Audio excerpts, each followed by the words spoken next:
사실상 대한민국 유튜브에서 역사 시장은 작살나버렸습니다. 무슨 말이냐?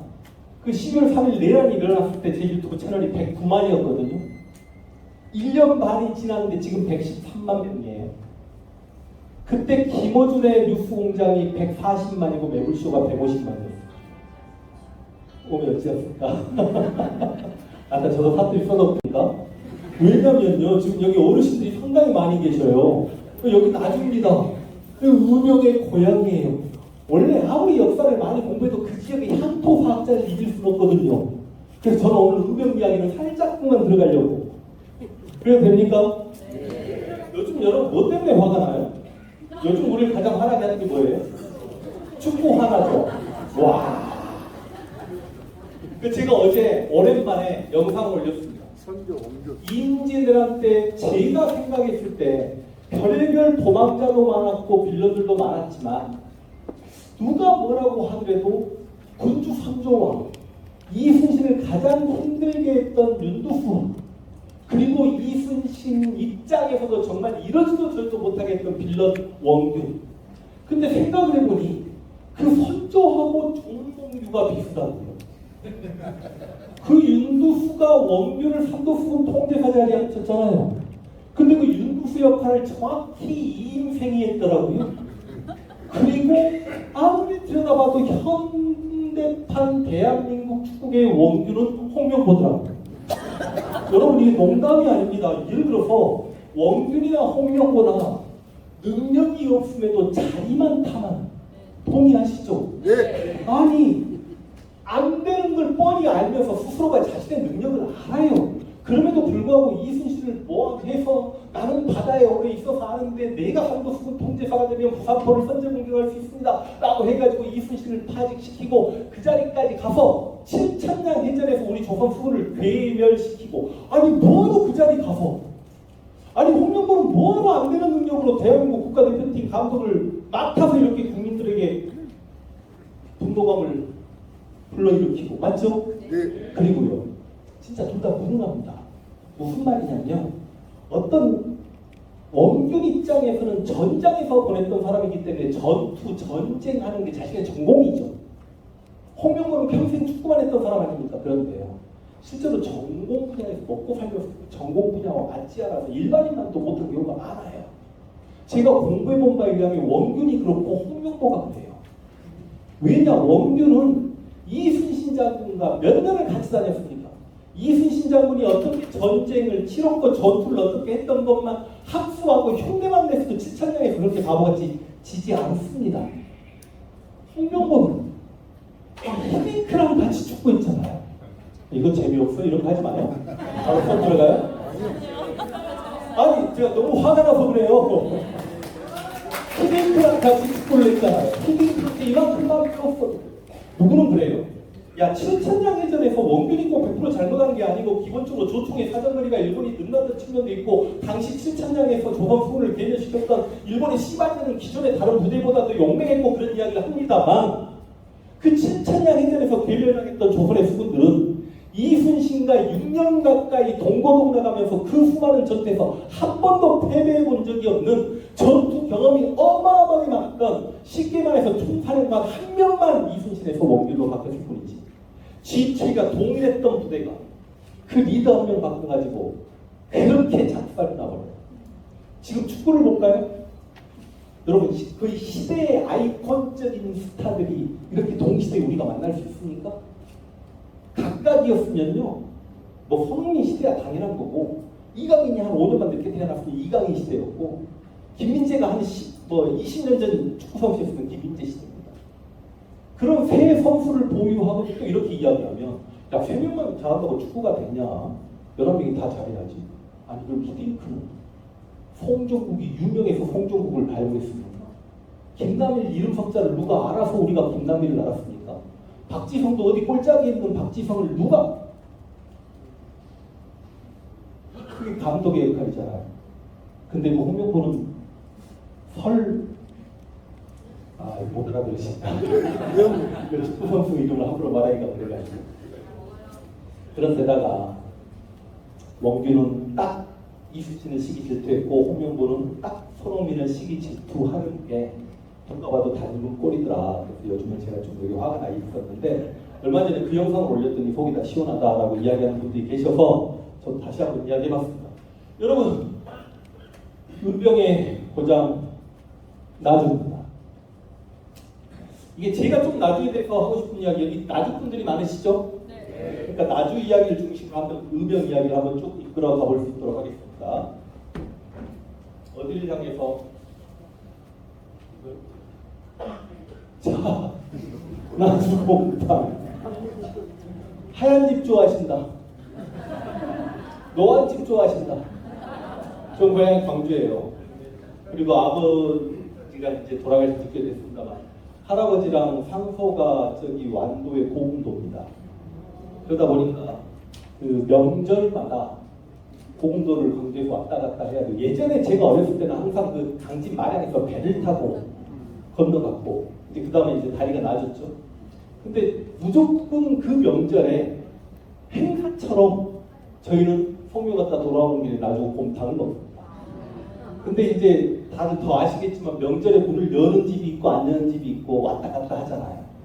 그만큼 나주 곰탕을 좋아했고 개인적으로 제가 이제 광주 살레시오 고등학교에서 제가 7년간 교편을 잡았는데 술을 먹고 이제 금요일날 술 먹고 토요일날 폐인이 돼 있으면 친구를 불러서 야 나를 나주로 데려가라. 나는 곰탕을 먹어야 한다. 그래가지고 나주 와가지고 곰탕을 먹고 나가면 얼굴빛이 달라져요. 그러니까 그만큼 제가 나주 곰탕을 좋아하고 지금도 저희 집 옆에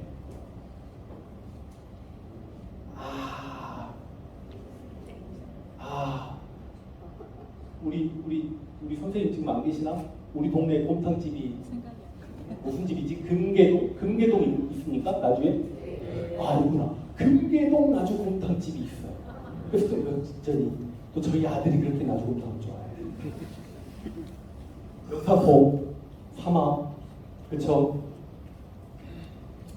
그 다음에 나주 평야, 나주 배. 여러분, 이 실제로 나주라는 표현 자체가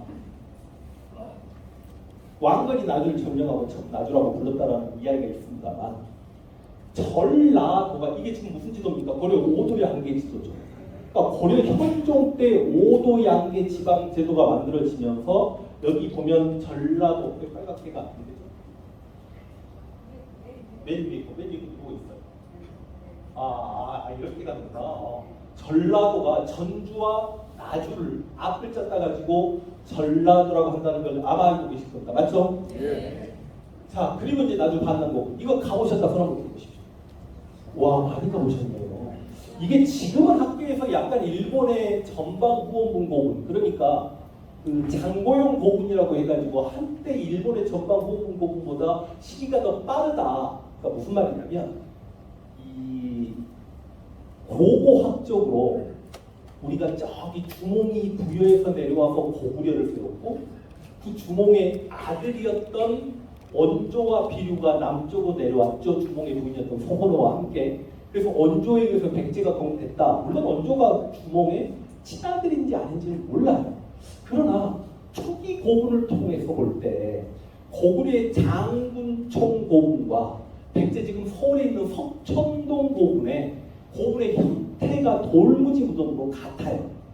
당시 지배층의 무덤 형태가 같은 걸로 보아서 고구려와 백제는 뿌리가 부여겠구나라고 이렇게 이야기를 합니다. 그런데 이 나주 지역에서 발견된 반남 고분이 일본 아이들이 고대 일본을 통치했던 전방 후원분 고분과 스타일이 비슷해요. 그래서 제가 정확히 알고 있는지 모르겠습니다. 이런 게 또 힘들어요. 지역 싸움. 이거 서울에서 이야기하면 대충 내가 알고 있는 지식이 진실이냐 이야기해버린단 말이죠. 근데 제가 대학을 다닐 때 90년대에 여기 발굴 작업할 때 교수님하고 찾아갔고 실제로 무덤 안에까지 들어갔습니다. 근데 무덤 안에 들어갔는데 1m 한 40에서 50 정도 되는 굉장히 하얗고 뽀송한 뼈가 있더라고요. 그 뼈를 좀 만져도 됩니까? 그러니까 교수님 만져봐라. 만졌더니 아마 아주 많은 지역의 공주의 뼈이지 않을까 추정한다. 그러다 보니까 이제 저는 마한의 공주와 1500년간의 시공을 뛰어넘는 만남이 이루어진 거죠. 제가 뼈를 만졌으니까 좀 웃어주세요. 그런데 지금은 이제 굳이 일본 것과 다르다 뭐 이런 주장들이 많이 있습니다만, 그때 당시로 제가 들었던 기억은 일본의 전방 후원분 고분보다 가장 오래된 게 이 나주의 반남 고분이어서 일제강점기 일본 아이들이 반남 고분을 발견했음에도 불구하고 이걸 발굴하지 않고 있다가, 그래서 전남대학교 중심으로 1990년대 발굴이 들어갔다.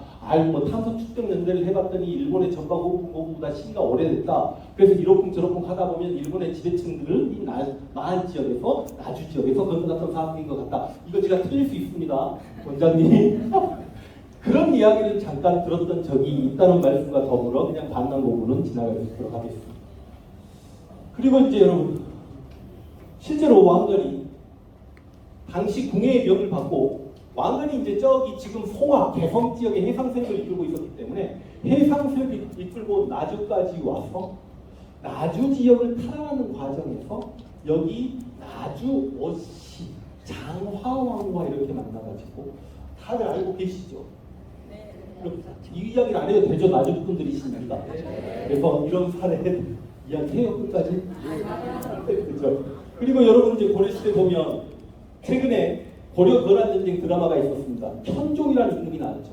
그 현종이 나주까지 피난왔다는 것도 좀 알고 계시면 좋겠고, 그런 나주입니다. 그리고 이제 조선이 건국됩니다. 조선이 건국되고 실제로 조선이 성리학적 통치 이념에 입각해서 조선의 통치 이념이 뭔지 아십니까? 조선의 통치 이념, 한마디로 이야기하면 민본이죠. 백성을 근본으로 하는 나라. 여러분, 조선이 생각보다 멋진 나라. 우리가 성리학적 지배질서 속에서 폐쇄적인 신분제도, 위정, 척사, 오로지 성리학만 옳고 성리학 일사방을 다 배격했던 조선의 그 사대부들, 그 깝깝함, 그런 것들이 성리학의 교조주의, 이런 게 비판받을 수 있죠. 기술문화가 침시되고, 특히 조선 후기 가면서 그 조선의 사대성 비판받을 수 있죠. 그러나 조선한 나라를 들여다볼수록 진짜 아름다운 부분들이 많아요. 좀 이따 제가 질문받는 시간 있습니까? 네. 조선 관련해서 혹시 오해가 되는 부분들이 있으면 저한테, 나 조선 실제로 이랬지 않습니까? 하고 한번 덤벼봐 주십시오. 야, 아닙니다. 제가 들어가 보니까 아니던데요 라고 답변 드릴 수 있는 부분이 상당히 많습니다. 질문하세요. 그 조선의 민본 통치 뿌리 내린 정도전이 사실은 고려 말의 그 권문세족 이인님과 싸우게 되면서 실제로 유배를 자처하다시피 여기 나주까지 내려왔고, 나주까지 내려와서 민초들의 어려운 삶을 보고는 이 고려 왕조로는 안 되겠구나.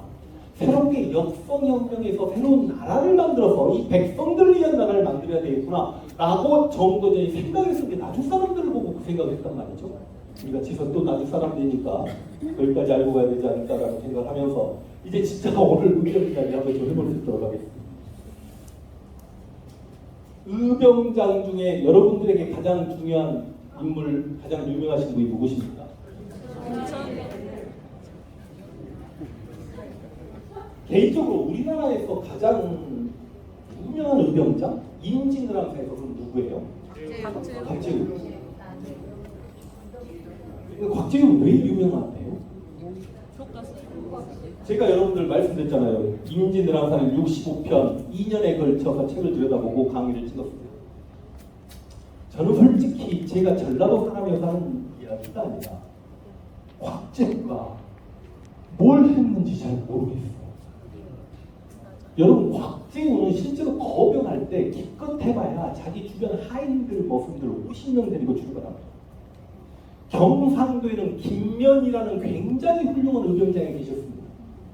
그 김면이 가족들까지 버리고 나라를 살리자고 그 2천여 명의 의병들을 모아서 싸우다가 병에 걸려서 돌아가시면서 나는 나라가 있는지만 알았지 내 가족이 있는 줄 몰랐다고 돌아가십니다. 그 김면의 의병들이 고스란히 곽재우에게 가요. 근데 우리가 곽재우의 정암진 전투막 이런 데를 보면 곽재우는 실제로 전쟁의 향방을 한 번도 바꿔낸 적이 없습니다. 기껏해봐야 낙동강 쪽에서 일본군이 진출할 때 일본군이 길잡이하려고 이렇게 뭐 갈대를 꽂아놨다라고 그 갈대를 반대 꽂아놓은 정도? 동해번 쪽, 서해번 쪽 있다라고 하는데 실제로 게릴라전에서 뭐 얼마만큼의 성과를 거뒀는지 확인할 수가 없습니다. 그럼 왜 이렇게 곽재훈은 유명할까요? 임진왜란을 들여다본 저의 결론은 1592년에 시작돼서 1598년 노량해전까지 그 7년간 전쟁이 끝나고도 살아남은 사람들의 임진왜란인 겁니다. 누가 살아남았어요? 권율이 살아남았어요. 곽재우가 살아남았어요. 임진왜란사를 들여다보면 가장 비판받을 거리가 많은 인물이 권율하고 곽재우입니다. 이순신은 마지막 전투에서 돌아가셨기 때문에 그 7년 동안 계속 살아계셨죠. 그리고 또 하나, 후손이 어디 사냐 하는 것도 굉장히 중요합니다. 곽재우는 욕할 뻔했습니다. 이렇게 카메라로 젠장 고향이 경남 의령이에요. 의령에서 누가 태어났습니까? 삼성 고향이잖아요. 이병철의 고향이잖아요. 다시야에서 어떤 역사적 인물이 특히 임진왜란사에서는 언제 죽었냐도 굉장히 중요하고요. 개인적으로 장기를 어떻게 남겼냐 남기지 않았냐도 굉장히 중요하고요. 후손들 그 집안이 얼마나 힘이 있냐, 정치인이 얼마나 힘이 있냐. 황진장군 같은 경우 우리 장수왕 씨가 힘이 없으니까 그 정치인이 얼마나 힘이 있냐 하는 것도 중요하고요. 고향이 어디냐 하는 것도 굉장히 중요합니다. 그런데 그런 취지에서 이게 실제로 임진왜란 때 이순신 장군이 1차 출정해가지고 옥포, 화포, 적진포에서 2차 출정해서 사천, 당포, 다랑포, 율포에서 3차 출정해서 한산도에서 angul포에서 4차 출정해서 부산포에서까지 이 어마어마한 승리는 전부 다 누구랑 거두냐면 옥포, 화포, 적진포, 사천, 당포까지는 이 전라 자수영만 됐죠. 그 다음부터는 전라 우수영까지 합류해서 원균은 배 2척, 3척 가지고 따라다니는 수준이에요. 오로지 전라도 수군들이 다 이겼음에도 불구하고 방금 내가 말씀드린 전투 현장이 어디예요? 경상도. 그러다 보니까 이순신의 전적지가 전부 다 경상도다 보니까 이순신의 그 모든 역사적 그리고 관광적 자원을 경상도가 갖게 됩니다. 그리고 초창기 전투가 아무래도 경상도에서 출발했기 때문에 경상도 의병장이 뭔가 더 활약했을 것이다라는 느낌들을 가져요. 그런데 실제로 의병장으로서 가장 많은 병력을 모았던 의병장은 누굴까요? 아닙니다. 죄송합니다. 김철 장군 아닙니다. 김철 장군 한 300명 정도로 출발하셨다가 한 1,000명 정도 데리고 강화도 정도로 들어가시고 막 이렇게 기억하고요. 실제로 고경명은 7,000의병장까지 나옵니다. 의병을 7,000명까지 나옵니다. 그리고 김덕령은 정유진한테 의병이 한 5,000명까지 나옵니다. 그러니까 이게 경상도랑 레벨이 달라요. 그런데 여러분 임진왜란 몇 년에 발발합니까? 1592년. 근데 혹시 1589년에 무슨 일이 있었는지 아세요? 정유리 모방 사건이라고 들어보셨습니까? 정유리 참 전라도 사람인데 이야기가 옆으로 좀 가도 돼요? 이 정여립이 실은 이이의 추천을 받고 중앙정계에 진출합니다.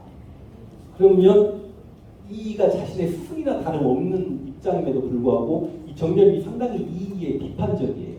당시 조선의 분당이 동인과 살인들이 권력을 잡고 동인과 서인으로 쪼개져 있었다면 동인은 이황을 사조로 모십니다. 스승으로. 근데 서인은 이황급의 인물이 없지만 당시 살아있었던 이이를 훗날 서인의 후손들이 이이를 그렇게 스승으로 모십니다. 이이는 실제로 여기저기 분당이나 깊게 개입한 인물은 아닙니다.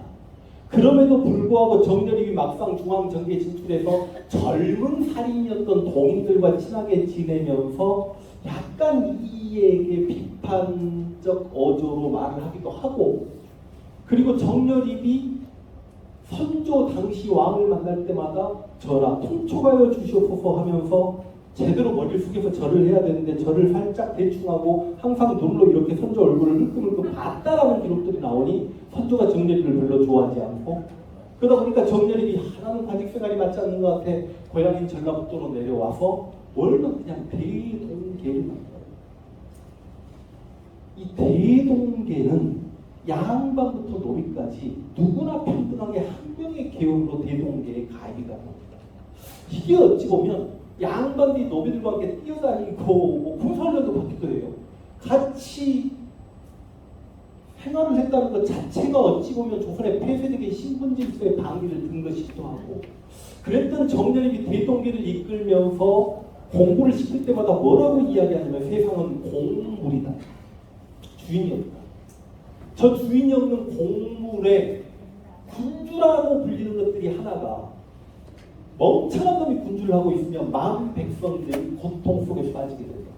그러면 그 군주를 바꿀 수 있어야 되는 일종의 역성혁명을 이야기하는 거죠. 그 군주의 못난 아들이 또 군주를 한다. 그러면 누가 이 백성들을 통치해야 백성들이 살기 좋아지겠는가? 백성들이 보기에 가장 잘 통치할 수 있는 사람이 통치해야 된다. 이거 여러분 16세기에 공화정에 대한 이야기가 나오고 있습니다. 이런 정렬입은 죽어야 됩니까? 안 죽어야 됩니까? 죽어야 돼요. 누군가가 정렬입이 반란을 일으키려고 합니다라고 고민이 들어왔고, 당시 이제 송강 정철을 비롯해서 서인들이 칼을 들고 당시 정렬입과 밥 한 번 먹었고 차 한 번 마셨던 동인들을 싹 쳐 죽여가는 과정에서, 그 과정에서 정렬입의 대동계에 이름을 올렸던 사람들은 호남의 지식인들이고, 그 동인들이 죽어나가면서 호남의 지식인들이 얼마나 많이 죽었는지 실제로 기축옥사를 들여다보면 아마 우리 역사에서 반란 사건을 처리하는 과정에서 가장 많은 관료들이 죽음과 동시에 가장 많은 처사들, 그러니까 쉽게 이야기하면 지역의 선비들이 죽어나갔다. 그래서 그 정례 모방 사건 관련해서 선조가 이 전라도 사람들을 많이 죽이는데 그걸 우리가 기축옥사라고 합니다. 그 기축옥사로 인해서 전라도에서는 글읽는 소리가 끊겼다라는 말이 나올 정도. 제가 이 이야기를 왜 하냐? 임진왜란을 들여다본 제 입장에서는 임진왜란은 조금 과장해서 이야기합니다. 분명히 과장이라고 인정합니다. 임진왜란은 호남과 일본과의 전쟁이었습니다. 근데 호남과 일본과의 전쟁이었을 정도로 임진왜란 때 호남의 역할은 어마어마하게 컸습니다. 이순신 장군께서 그냥 괜히 양무호남 시무국가라는 말을 하신 게 아니에요. 근데 그 기축옥사가 몇 년이에요? 1589년. 무슨 말이냐? 이 성계가 전주이시기 때문에 이 전라도는 어찌 보면 왕의 본향이기 때문에 조선이 건국되고 나서 전라도는 200년간 굉장히 대접받았습니다. 그 대접이 선조 때 1589년에 완전히 깨지면서 호남의 지식인들이 싹 죽어나갔고, 특히 광판, 이씨, 이발, 지발 같은 경우는 부족이 면해집니다. 만약에 이 기축옥사가 임진왜란이 일어나기 3년 전에 벌어지지 않았더라면, 호남의 지식인들이 더 많이 살았더라면, 그리고 3년 전에 조선 조정 때문에 호남의 지식인들이 싹 죽어나가는 걸 목도했던 호남인들이 그 조정에 대한 불만이 있었음에도 불구하고 이렇게까지 떨쳐일어났던 걸 우리가 계산해 본다라면, 진짜 기축옥사가 없었더라면 호남이 얼마만큼 더 크게 똘똘 뭉쳤을까라는 생각을 우리는 한 번쯤 해볼 수 있습니다. 자, 고경명 금산전투에서 그냥 김천일은 아주 그냥 당시 연세가 꽤 되셨습니다. 그럼에도 불구하고 수원 독산성까지 갔다가 강화도까지 들어가서 서울을 탈환하겠다라고 하고, 그리고 진주성에, 그러니까 사실은 휴전하고 토요토미 히데요시가 다시 한번 호남을 들어오려고 진주성 공격을 하려고 할 때 진주성으로 호남에 가문이 그 진주성을 지키겠다고 들어가셨던 분이 김천일 장군이시고 그곳에서 돌아가십니다. 최경에는 원래 화순에서 거병을 하셨다가 임진왜란 초창기에 경상도에 가서 의병 부대를 움직이다 보니 경상우병사까지 되셔서 그 경상우병사 지휘로 제2차 진주성 전투에서 역시 돌아가시고, 김덕령은 이제 정유전한테, 김덕령의 호가 충장공이기 때문에 충장도라는 이름이 붙었다는 거 알고 계실 겁니다. 맞죠? 예. 제가 원래 이제 이 호남 쪽에 와서 강의를 할 때 주제가 뭐 만약에 임진왜란 관련 강의를 하거나 그럼 이순신 강의가 되겠죠.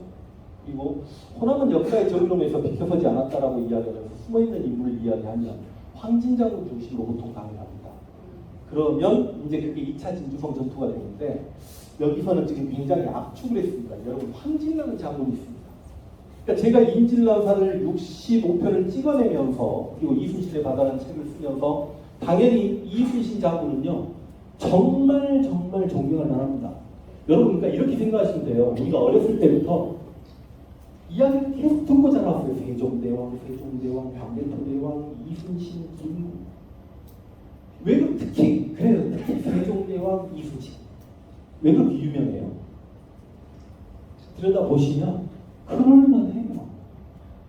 근데 이순신 장군은 정말 공부를 할 때마다 그 전투 장면 하나하나를 제가 생각해가면서 강의 준비를 할 때마다 소름이 끼칩니다. 그러다 보니까 저는 개인적으로 이순신 장군이 외계인입니까?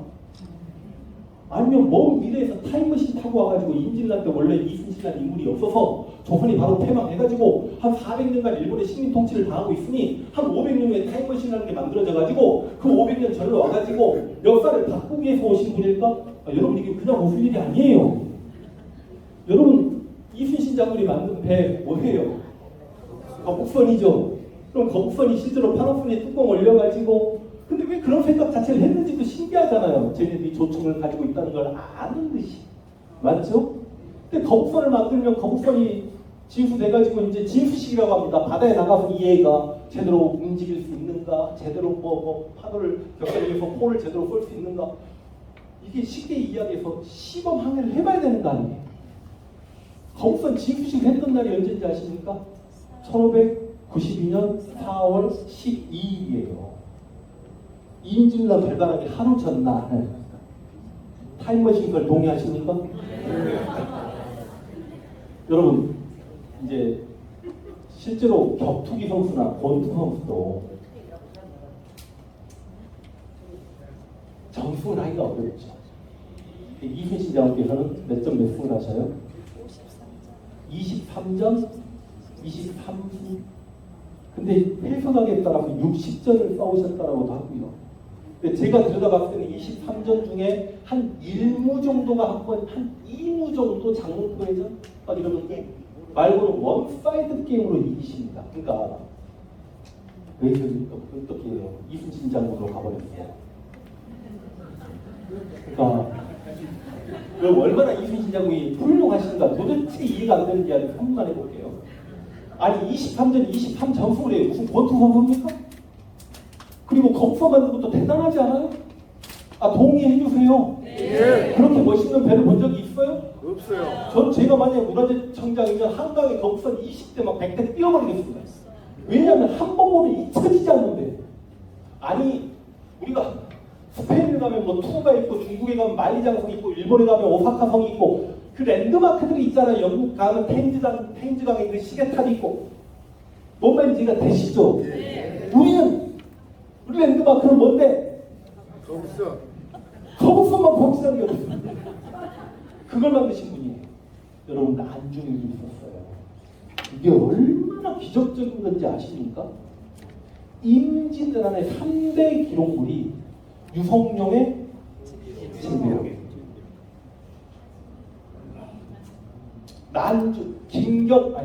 조경남의 난중잠독이라는 게 있어요. 그리고 이순신의 난중일기입니다. 그런데요, 유성룡의 징비록도 세계 기록유산이 아니에요.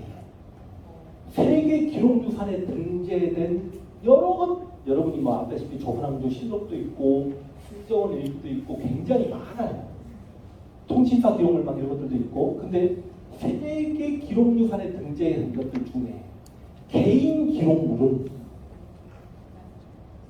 사실상 우리가 일성록 그러면 정조의 일기라고 알고 있습니다만 정조 다음에 순조, 훈종 때까지 간단 말이죠. 개인 기록도 사실상 이순신 기록도 하나예요. 우리 반만년 역사상 누군가 글을 써가지고 세계기록유산에 등재된 사람이 이순신 유일합니다. 근데 신기하지 않아요? 임진왜란 7년 동안 이순신보다 바쁜 사람이었어요. 근데 난중일기 있어요? 왜 그 많은 사람은 못 쓰는 난중일기를 이순신이 썼대요? 타임머신을 동의하십니까? 예. 그리고 참 시나리오 같아요. 이게 소설 시나리오로도 이순신 같은 사람을 주인공으로 잡으면 요거도 먹어요.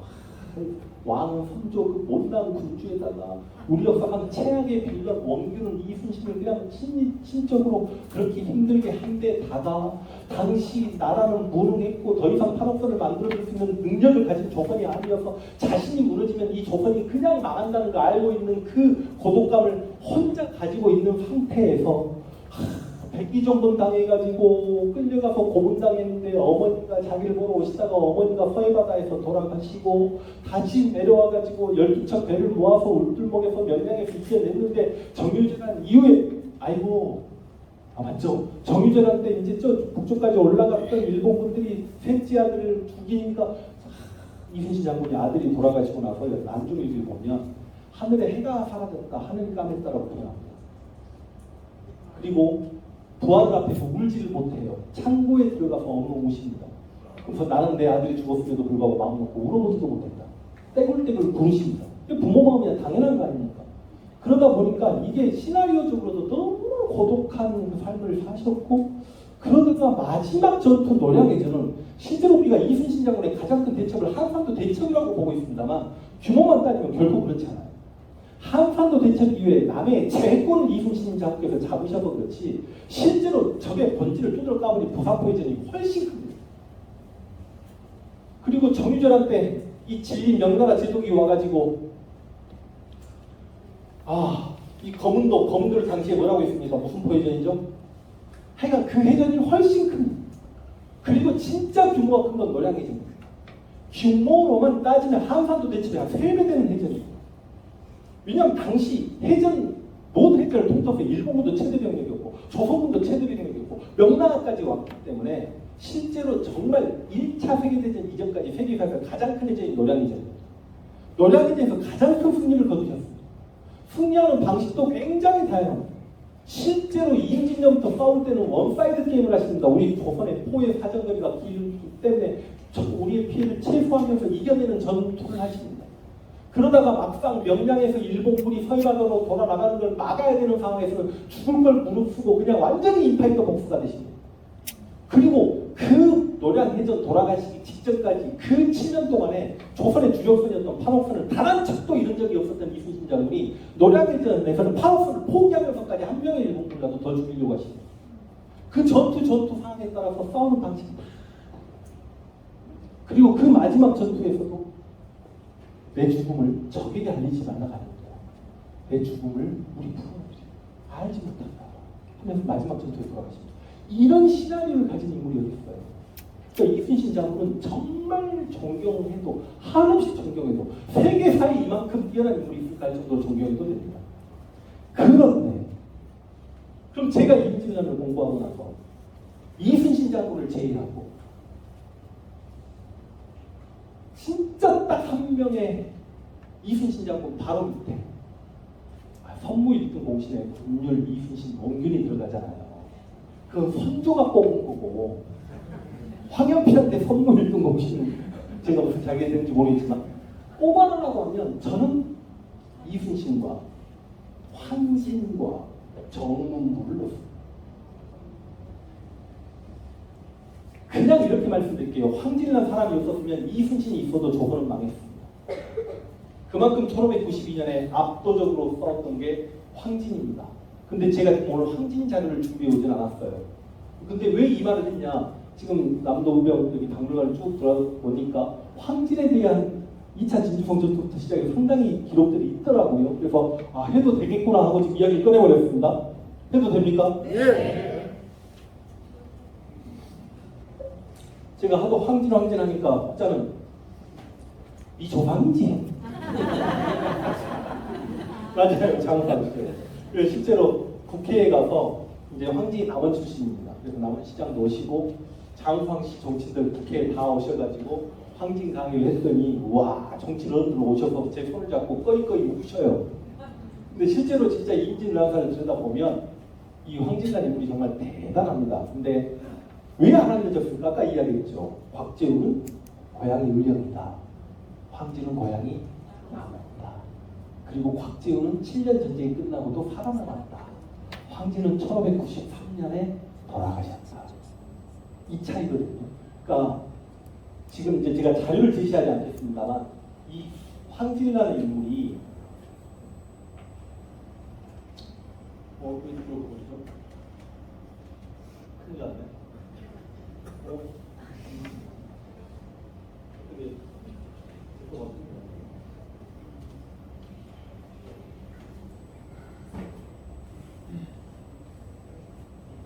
이 황진이라는 사람이 실은 통신산업 황윤길 김성희를 따라가서 일본이 침략해 오고 있구나라고 해서 실제로 당시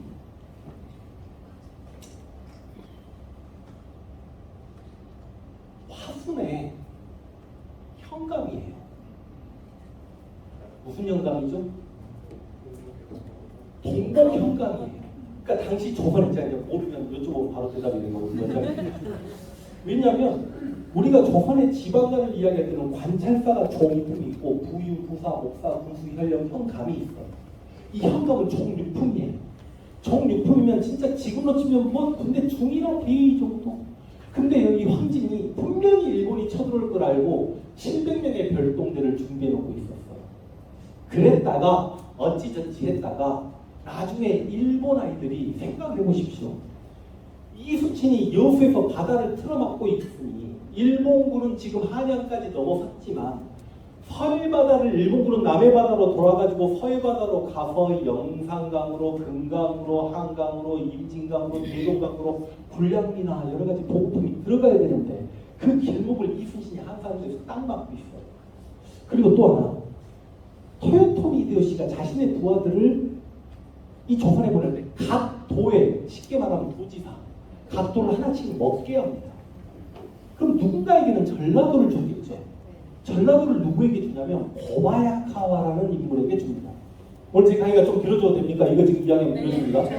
이 고바야카와가 실제로 일본의 전국시대 120년 동안 저는 객관적으로 그 작대를 들이댈 수 없습니다만 가장 유명한 5명 중에 한 명이라고 할 정도로 토요토미 히데요시가 개인적으로 편지를 주고받을 정도로 무슨 말이냐. 당시 고니시나 가토나 구로다나 나이가 다 30줄 인제막 넘어선 친구들인데 이 고바야카는 나이가 60이에요.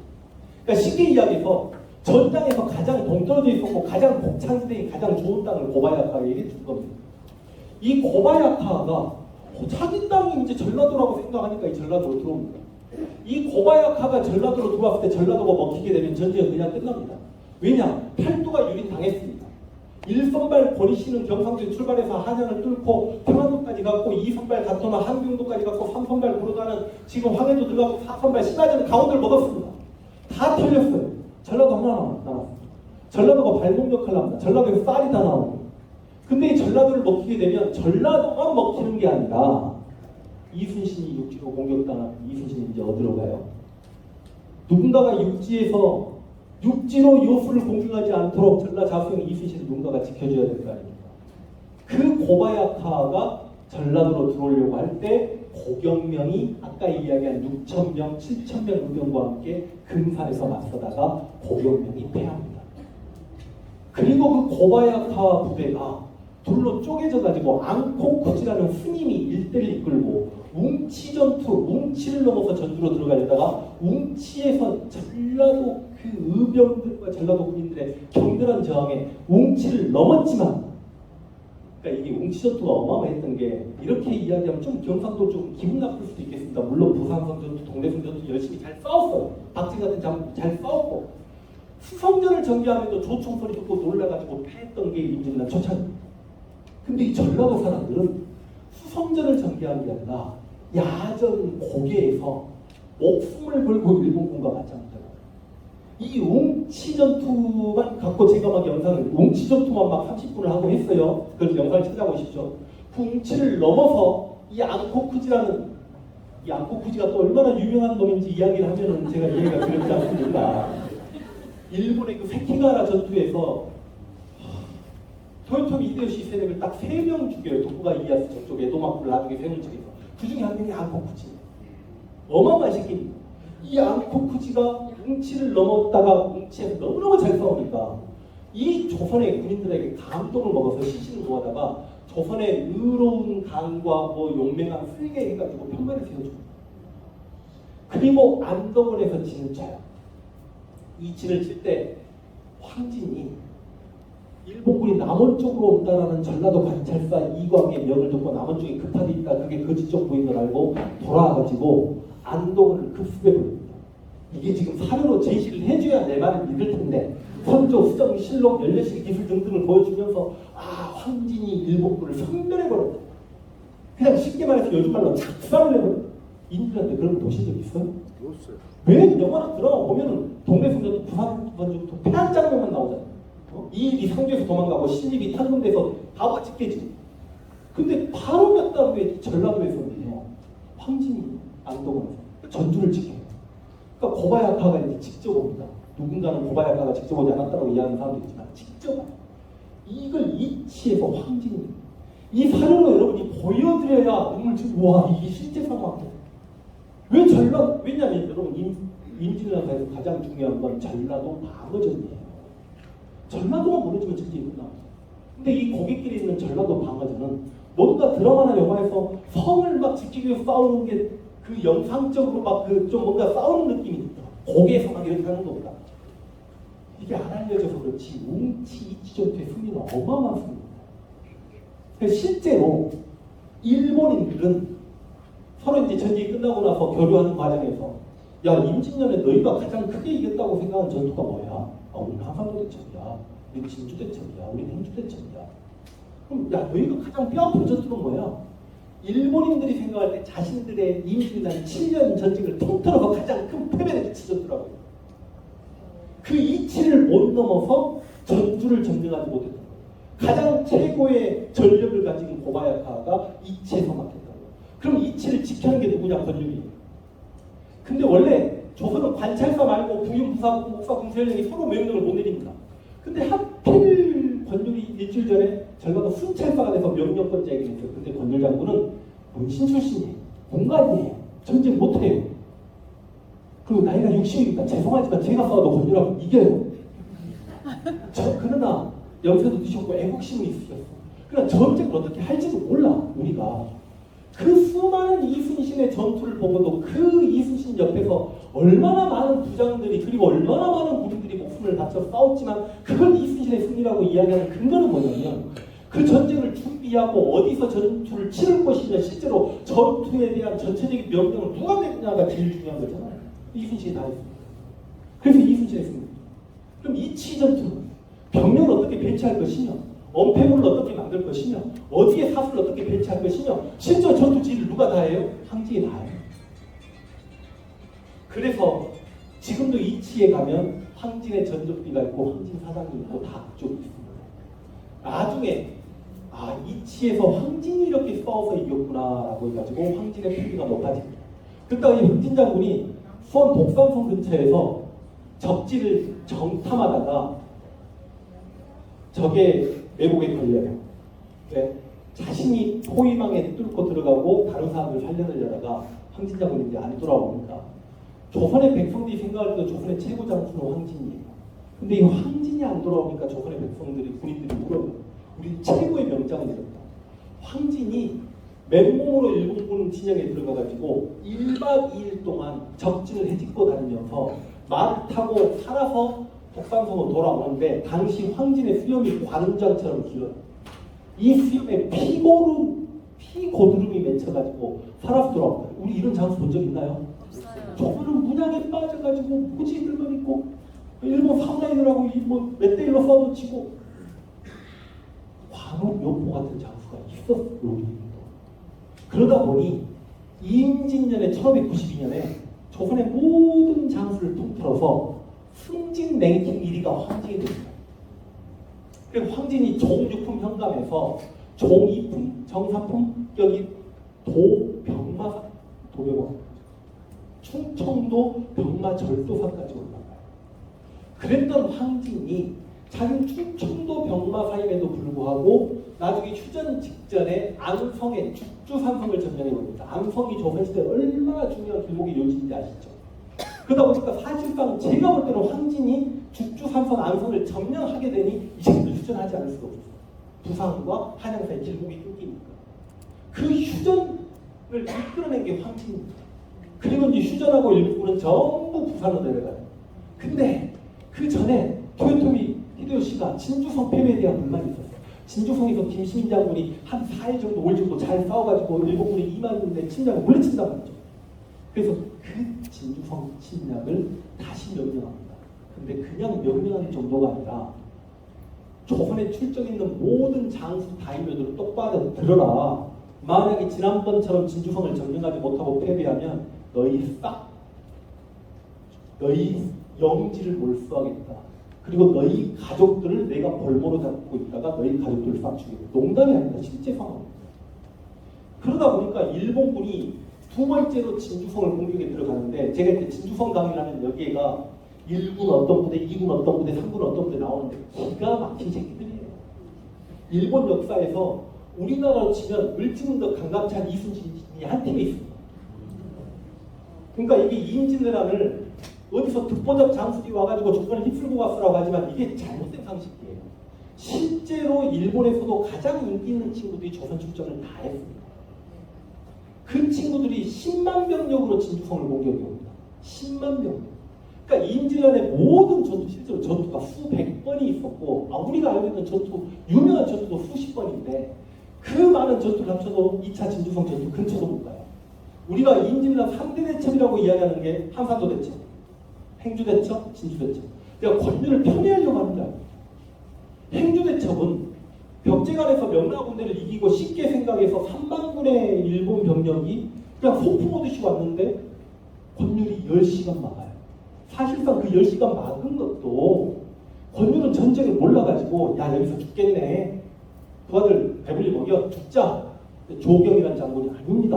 싸워봐야 될 거 아닙니까? 그 아들아 씻지 말고 목책 만들어. 권율이 칼까지 꺼냅니다. 그냥 싸우다 죽자니까 왜 목책을 만들어? 저는 목책 만들랍니다. 그 목책 때문에 10시간 못해요. 행주산성이 무너지려고 할 때 한강에서 판옥성이 들어와서 화살이 배달됩니다.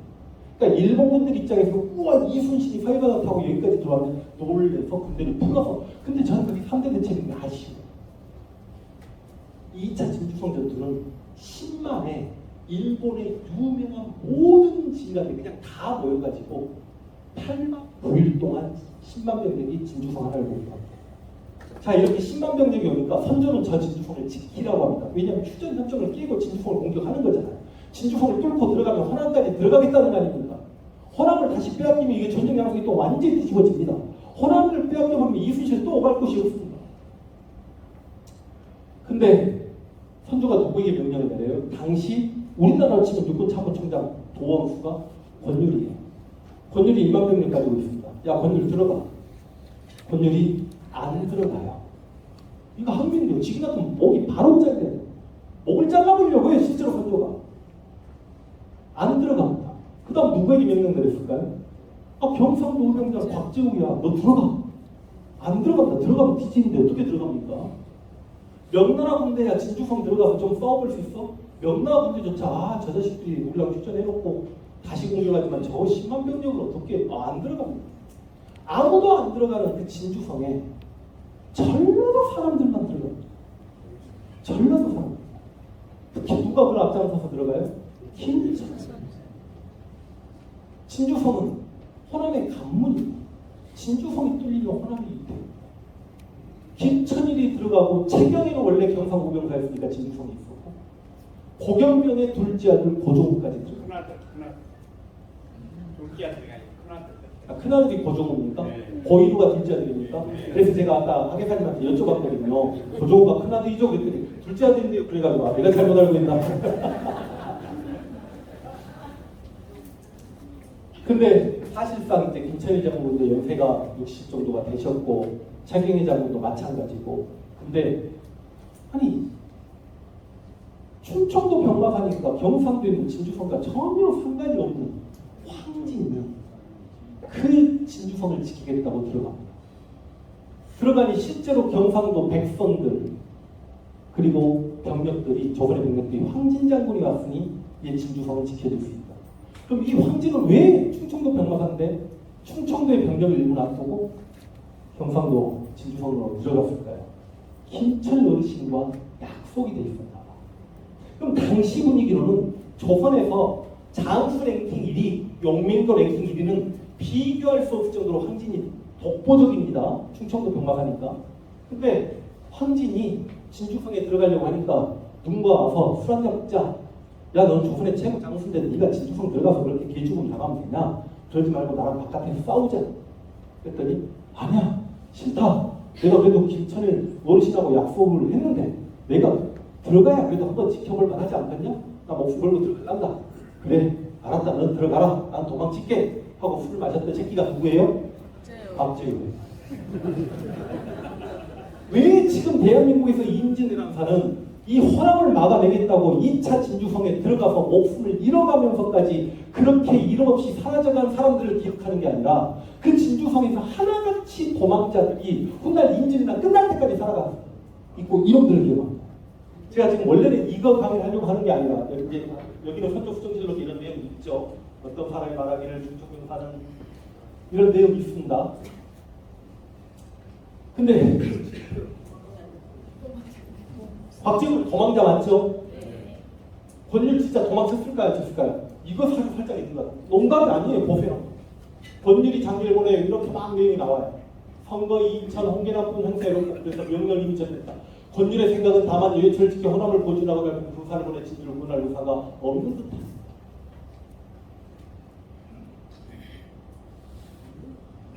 이게 앞으로 안 넘어가네요. 앞으로. 네.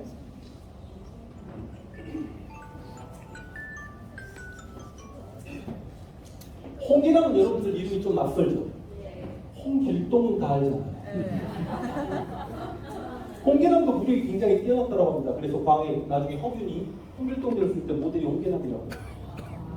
그리고 정기룡은 진짜 좀 짜증나요. 이름이 정기룡 그러니까 그 삼국지 조자룡하고 비슷하잖아요. 실제로 조자룡이라고 했다고 하는데 경상도 상주 인물이거든요. 우와, 그냥 대놓고 거짓말을 합니다. 60전 60승 한 번도 싸워서 진 적이 없대요. 돌아버리겠습니다. 심하지한테 사천에서 개발립니다. 그러니까 제가 이렇게 표현해서 미안한데 문제는 뭐냐면 이 4명은 하나같이 진주성과 상관이 없는 게 아니라 진주성의 진주성 근처까지 왔다가 돌아간 사람 박재우 황진 만났고요. 권율 명령 불복종자 홍계남하고 정기룡은 둘 다 진주성 들어왔다가 제가 밖에서 본병을 더 이끌고 오겠습니다 하고 나가서 도망가버리죠. 근데 하나같이 이런 사람들이 동사한 거예요. 여기 보면 선거이가 이순신 친구라고 혹자는 바다에는 이순신, 육지는 선거이 그럽니다만 선거이 훌륭한 사람이에요. 근데 선거이도 똑같이 행동해요. 정기룡처럼. 그래서 결과적으로 황진이 아까 그 어르신들과 함께 당시 성내에는 6천의 조선 병력이 있었고 8일 정도 싸우는데 그 2차 진주성 전투에서 싸운 전개 과정을 보면 우리 여기 의병박물관에 보면 2차 진주성 전투에 그 영상물도 있고 그렇죠. 기가 막힙니다. 이 황진의 전투하는 흔적들을 보면 기가 막혀요. 그래서 실제로 일본분들이 이임진이라는 7년 전투에서 가장 많은 사상자를 2차 진주성 전투에서 부상자까지 해서 제가 기록 중에 하나가 4만 명까지 나왔어요. 8일째까지 이기고 황진 장군이 야 이놈들 봐라 여기서 동쪽 성문에서 한 1000명 죽었겠네 하고 밤에 내려다보는데 일본군 시체 더미 밑에 저격병이 숨어 있어가지고 황진장에 총을 쐈으나 총알이 기둥을 받고 황진 머리에 그대로 박히고 황진 장군이 돌아가셔요. 그러니까 제가 지금 황진 자료를 오늘 준비를 못했습니다만 황진이 죽었을 때 당시 선조실록에 고금의 중국의 맹장과 비빌 수 있는 유일한 사람이 황진인데 이게 우리나라 실록에 있어요. 그런 황진이 죽어버렸으니 그리고 진주성에서 돌아온 사람들마다 하는 이야기가 황진 장군만 살아계셨으면 진주성이 지켜졌어요. 자, 이임진 의랑사가 제대로 평가받았으면 제가 생각하는 이임진이란 3대 대첩 기존에 있었던 한산도 행주대첩, 진주대첩 말고도 우리가 잊혀졌던 이치전투와 2차 진주성 전투는 승리한 전투가 아니라고 해서 대첩이라고 이야기하지 않지만 만약에 권율이 도와줬거나 의병들이 도와줬거나 아니면 토요토미 히데요시가 너희 가족들을 전부 인질로 잡고 영지를 몰수해버리겠다라고 명령을 내리지 않았으면 한 5일, 6일 공격하다가 사상자가 너무 많다라고 물러갔으면 임진왜란을 통틀어서 가장 큰 승리는 2차 진주성 전투 승리였을 거고 아마 황진은 임진왜란 5대 대첩 중에 2개를 가져갈 수 있는 사람이 묻혀있는 거예요. 왜? 전라도 사람이라고. 경상도 쪽 임진왜란만 부각되다 보니까. 그래서 황진 장군이 죽고 이제 최경희 장군, 그 다음에 김천일, 고종훈은 그 남강에 몸을 던집니다. 그래서 촉성루 하면 우리 누구만 생각나죠? 농계. 정말. 아니 그러니까 농계가 이제 농계와이가 있잖아요. 그래서 적장을 이제 파티하다가 이렇게 끌고 들어가서 돌아가셨다고 하는데 실제로 농계도 호남이 여인입니다. 고향이 농산입니다. 장수입니까? 장수입니다. 고향이 장수인데 최경희의 부인으로 추정합니다. 그래서 최경희와 함께 있다가 남편이 그렇게 죽어버렸기 때문에 그렇게 별수를 한 거예요. 근데요, 황진과 거의 의형제를 맺었던 당시 김해부사면 3품 정도니까 굉장히 높죠. 이종훈이라는 인물이 있습니다. 역시 전라도 사람입니다. 마지막에는 이 척성로까지 몰려서 이종인은 혼자 살았나 봐요. 이종인도 황진만큼 용맹했습니다. 이종인 같은 경우는 죽을 때도 그냥 죽지 않겠다라고 일본군 2명을 헤드락에 겁니다. 그래서 나 김해부사 이종인 이곳에서 종노라고 떨어져서 죽어요. 근데 그곳에서 농계만 기억한다. 그래서 우리가 촉성로에 가면 그 이종인 장군도 기억하시고 그 우리 호남 사람 삼장사라고 불리는 김천일, 최경혜, 촉성로 사명사 고종까지 좀 기억을 하셨으면 좋겠다는 말씀을 드리면서 제가 이제 다시 근현대사 응용을 가야 됩니다. 어떻게 할까요? 시간이 1분 남았어요. 질문을 받을까요? 박은식 선생님은 이제 임시정부 2대 대통령까지 하셨던 호가 태백광로입니다. 태백광로. 저랑 유튜브를 보신 분도 아시겠습니다만 태백광로라는 표현을 많이 쓰시죠.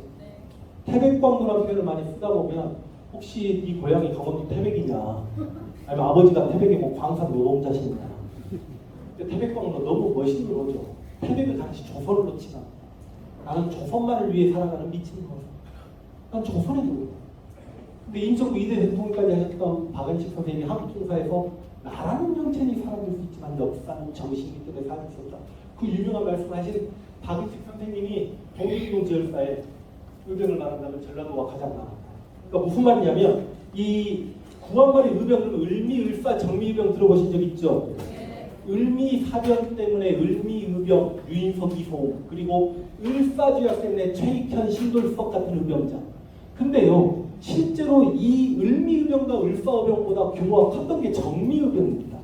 1907년에 고종이 강제 퇴위당합니다. 그리고 군대가 해산당합니다.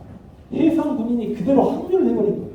전국 각지에서 의병활동이 전개되는데 사실상 서울 진공작전이 실패로 돌아갔다. 이인영, 허희 등이 서울을 진공하려고 했다가 실패로 돌아가고 각지로 흩어져가지고 1908년에 교과서에 보면 뭐라고 나오냐. 의병활동이 전국 각지에서 이루어졌다. 교과서 바뀌어야 돼요. 의병활동은 호남을 중심으로 이루어졌다. 실제로 의병 거병했어. 전투기로 의병들의 숫자를 따지면 50에서 60% 호남이 차지합니다. 그러다 보니까 이 친구들이 여러분 1910년에 우리나라를 빼앗아 가잖아요. 그럼 여러분 1910년에 한일병합지역을 체결하기 전에 당연히 한반도에 잔존했는 의병을 선탄해야 될 거 아닙니까? 일본 아이들이. 그 짓거리를 1909년에 해요. 그걸 교과서에는 뭐라고 이야기하냐? 남한 대토벌 작전이라고 합니다. 무엇이 남한 대토벌입니까? 그냥 호남 대토벌이지. 호남 대토벌이죠. 수레정 바다에 깔아놓습니다. 지금은 지금 군함 깔아놓고 완전히 밀고 내려가고 호남의 의병들만 작살을 내버려요. 호남만 작살내면 의병이 끝나니까. 여러분 그래서 지금 시간이 없어서 그 우리가 1919년 3.1운동 가지고 전라도를 평하는 사람들이 있어요. 왜 생각보다 전라도는 3.1운동 때 만세를 수도 없고 맞죠? 그리고 왜 이렇게 유명한 의병 독립운동가가 생각보다 많이 나오지 않지? 다른 지역보다 나라를 빼앗기기 직전에 가장 가열차게 싸우면서 수없이 많은 의병장들이 끌려가가지고 대구 감옥에서 어마어마하게 돌아가십니다.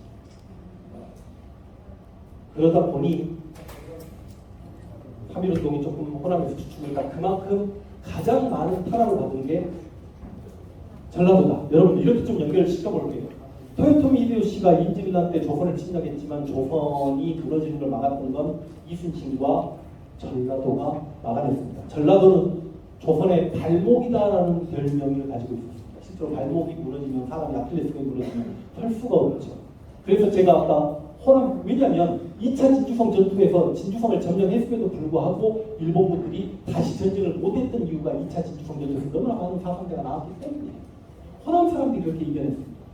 그래서 실제로 이 호남에 대한 공포감이 분명히 일본 안에는 좀 있었던 것 같고, 그래서 칠천량 해전에서 원규를 깨고 호남부터 들어왔던 걸 봐도 우리가 알 수 있고, 구한말에 결과론적으로 동학농민운동이 일어나서 일본군에 맞서려고 했던 것도 호남이고, 그 다음 정미유병의 운동에서 본거지도 호남이었다는 말씀을 드리면서 이제 한 세대가 지나고 1929년에 가면 광주학생운동이 그래서 이 호남에서도 일어났고, 해방되고 대한민국 정부가 들어서고, 어찌 보면 이 대한민국의 민주주의는 광주에 피를 먹고 자란다는 말이 있듯이 5.18 광주 민주화운동 역시 자랑스러운 운동이 있었고, 그래서 우리 호남은 한 번도 역사의 정의로움에서 비켜서 본 적이 없다.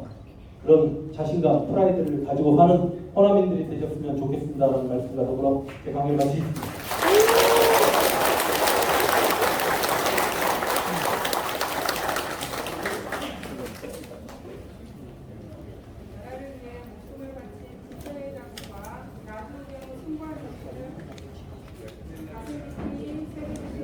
선생님께 다시 한번 힘찬 박수 부탁드립니다.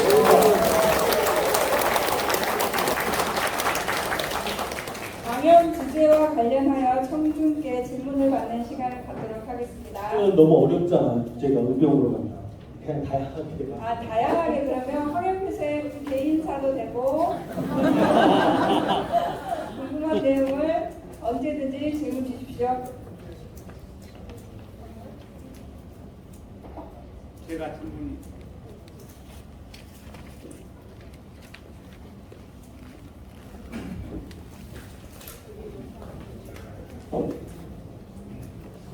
아까 저 화면에 제가 아는 형식으로는 호남의 삼장사 진주성 삼장사라고 하시는데 최경에 김천일 고종무 이 세 분이 남강에 투신하기 전에 독양 사배를 하면서 최경애 씨가 지었다고 하거든요. 우리 강사님은 누가 지었다고 생각해요? 저 네? 우리가 알죠. 네, 그런데 진주성 안에 촉성로가 있지 않아요? 그쪽에서 하모씨가 지은 걸로 해서 아주 높은 데가 철판이 걸려 있어요. 그 척성로 삼장사가 실제로 진주성에서 바라보고 경상도에서 바라보는 인물과 우리 호남 전력을 통해서 바라보는 인물이 달라요. 저는 그냥 우리가 호남 쪽에서 주장하는 세력을 이야기했고, 원래 이제 저기 진주성 가면 막 김성일 씨 같은 사람들도 이름이 들어가 있고 그렇게 알고 있어요. 그건 저 영남 삼장사는 사실 맞지는 않습니다. 저 쉽게 말해서 김성일 씨는 2차 전투 이전에 경사로 죽었습니다. 조정도 뭐 이 누구가 있는데, 근데 그 지역이 영남이다 보니까 그쪽에 그 힘이 있어가지고 호남을 조금 배쳐본 것이고, 또 사실은 창렬사가 있지 않습니까? 창렬사가 아까 우리 강사님 말씀한 따라 호남 그 의병들이 많이 이 진주성을 막았기 때문에 창렬사 자체가 이 호남 쪽을 바라보고 지어진 겁니다. 네, 이상입니다. 질문 받습니다. 네, 화면으로 보다가 현장에서 처음 뵙게 돼서 기쁘고 화면보다 훨씬 잘생기시고 저는 나주에서 좀 살아오고 있고 실제 근무하는 우리 휴관에고 강의를 들어왔습니다. 이제 오늘 강의 직접 관련하고 잠깐 언급하신 거다 뭐 중간에서 좀 말씀드리고 싶습니다. 정철에 대해서 얘기를 좀 드리고 싶습니다. 남학지구에 도청을 건물을 새로 지으면서 전남에서 배출한 훌륭한 선조, 유명한 사람 이런 식으로 몇 분을 기리면서 정철이라는 사람을 이렇게 포함시켰어요. 근데 저는 개인적으로 아까 김 여사라고 하셨지만 정철이 전라도 사람들 인재들을 죽이는데 굉장히 큰 역할을 했기 때문에 전라도 엄격히 따지면 전라도 출신도 아니고 하기 때문에 전남을 빛낸 인물이라고 숭상하는 건 대단히 잘못됐다라고 생각하거든요. 그거에 대한 이제 강사님 이 송방정철에 대해서 역사적으로 비난은 제가 하는 게 아니고 기존의 조선시대부터 쭉 이어져 내려왔던 거고 역사학계에서 거의 결론이 난 부분입니다. 그러니까 이 글하고 사람 댐댐이가 꼭 일치하려는 법은 없잖아요. 그러니까 송방정철이 가사문화, 산인곡, 성미인곡, 관동글곡 정말 글은 기똥차게 잘 쓰죠. 그런데 실제로 송방정철이 너무 주사가 심했던 인물입니다. 술을 좋아해서 너무 실수가 많았던 인물이고 사람 자체는 아주 나쁜 사람 같지는 않습니다만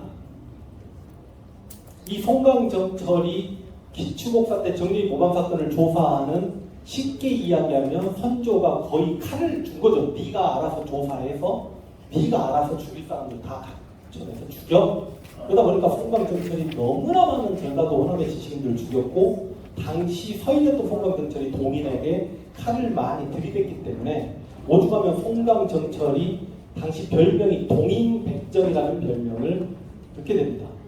그런데 이제 조금 아쉬운 건 이 송방정철이 나중에 유배를 올 때 여기 이제 담양분들 계시면 좀 언짢을 수도 있겠습니다만 담양으로 오세요. 담양으로 와가지고 소회원, 시정정 그러다 보니까 지금 담양이 어찌 보면 가사문화권이 돼가지고 그로 인해서 관광객도 많이 오고 담양을 빛낸 인물이 됐습니다만 사실은 전라도에 글 읽는 소리가 끊기게 만든 장본인이 송방정철이기 때문에 오죽하면 이 광산 이발 집안은 떡을 칠 때마다 정철아 그러면서 떡을 친다라고 저는 알고 있습니다. 제가 잠깐, 저는 양승구입니다. 조금 전에 말씀하실 때, 이렇게 관점에 따라서, 기록에 따라서 달리 이렇게 말씀하셨잖아요. 그와 같은 관점에서 정철 선생에 대해서도 다시 한번 검토할 필요가 있습니다. 왜냐하면 정철 선생은 그 당시에 귀환가 있는 상태에서도 그분이 사람을 죽이는 것은 그렇게 역사가 왜곡되어 있는 부분이 굉장히 많아요. 그래서 저는 이런 생각을 해봅니다. 그러면 이발 선생 집안이 왜 그 정철을 타겟 수 있을까? 어차피 유성룡이나 이런 분들은 자기가 건들 수 없는 사람이에요.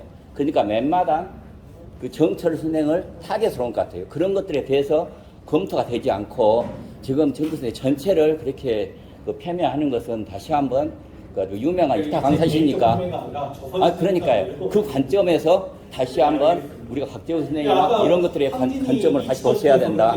이런 말씀을 드리고 싶습니다. 또 정철이 전라도 순찰 돌면서 이치전투 영웅 황진다를 알리는 측면도 있었습니다. 저는 정철 선생 후손은 아니고요.